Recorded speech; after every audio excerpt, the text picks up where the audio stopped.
Final Fantasy 16. Did you get to check out that gameplay? I did not. I didn't even know Dang. that Final Fantasy 16 was a thing. Wait, what? You didn't know Final Fantasy 16 was a thing? So I honestly, I stopped counting with Final Fantasy after I think 13, whichever one is the MMO. I was like, all right, that's yeah. that, that was 14, and a lot of people from Yeah. that team are actually working on this game, but it's nothing like Final Fantasy 14. So Final Fantasy 16. So the story and the premise is inspired by Game of Thrones. It's set in Velistea, a world divided between 6 nations who hold power through access to magical crystals and dominance. Dominants are humans who act as hosts for icons, which essentially this game's versions of the summons. They're essentially like the... Wait, how much of Attack on Titan have you seen? I've watched the first season, but I know all the stuff that happens Okay. because people like to put stuff on the internet. Okay. So the icons are the equivalent of like Titan shifters. So tensions between the nations escalate as a blight begins consuming the land and starting to like destroy their resources. So they're fighting over the resources of these magical crystals that give them ether, which is like the magic source in all of the Final Fantasy games. The main character, Clive Rosefield, guardian to his younger brother Joshua, witnesses his kingdom get destroyed and goes on a revenge quest in pursuit of the dark icon Ifrit.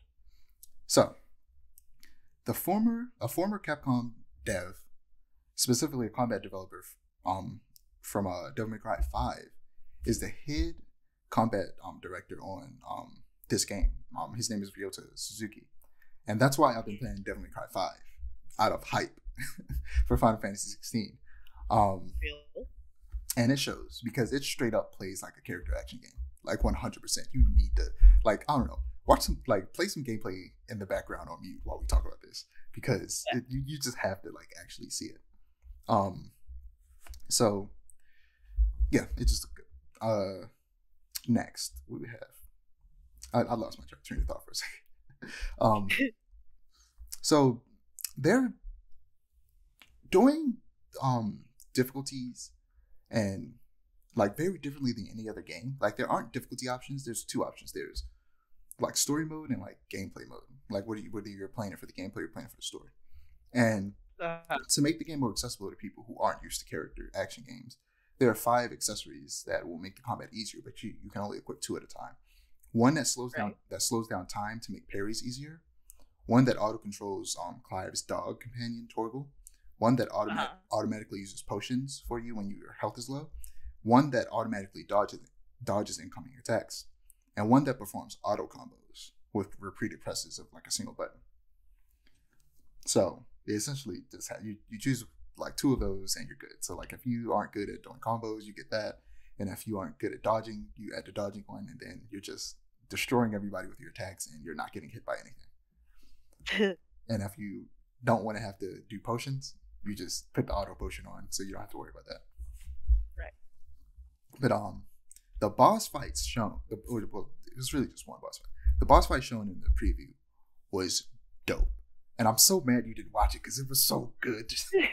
I'm sorry. It's so good. You would be so hyped if you saw it. The boss fight shown in the preview, it was the main character versus the icon of Garuda. And it's literally just Attack on Titan. Because there's literally a shot that 100% I have no doubt was inspired by Attack on Titan. Because it's literally shot for shot. Like a shot from Attack on Titan where Eren loses his arm and he's going to punch Reina and his arm grows back.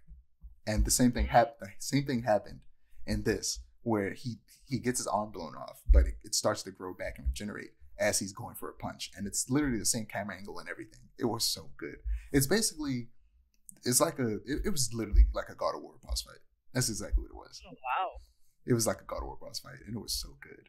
And every icon boss battle will be different gameplay mechanics. Like for example, the interviewers were told that, for example, Phoenix is going to play like a rail shooter. You're going to be able to control the icon of Phoenix and fly around. It's essentially going to turn into Star Fox. Ooh. So I'm so excited to see what the rest of these boss battles look like because I love God of War type boss battles. They're just so fun. I like fighting big monsters.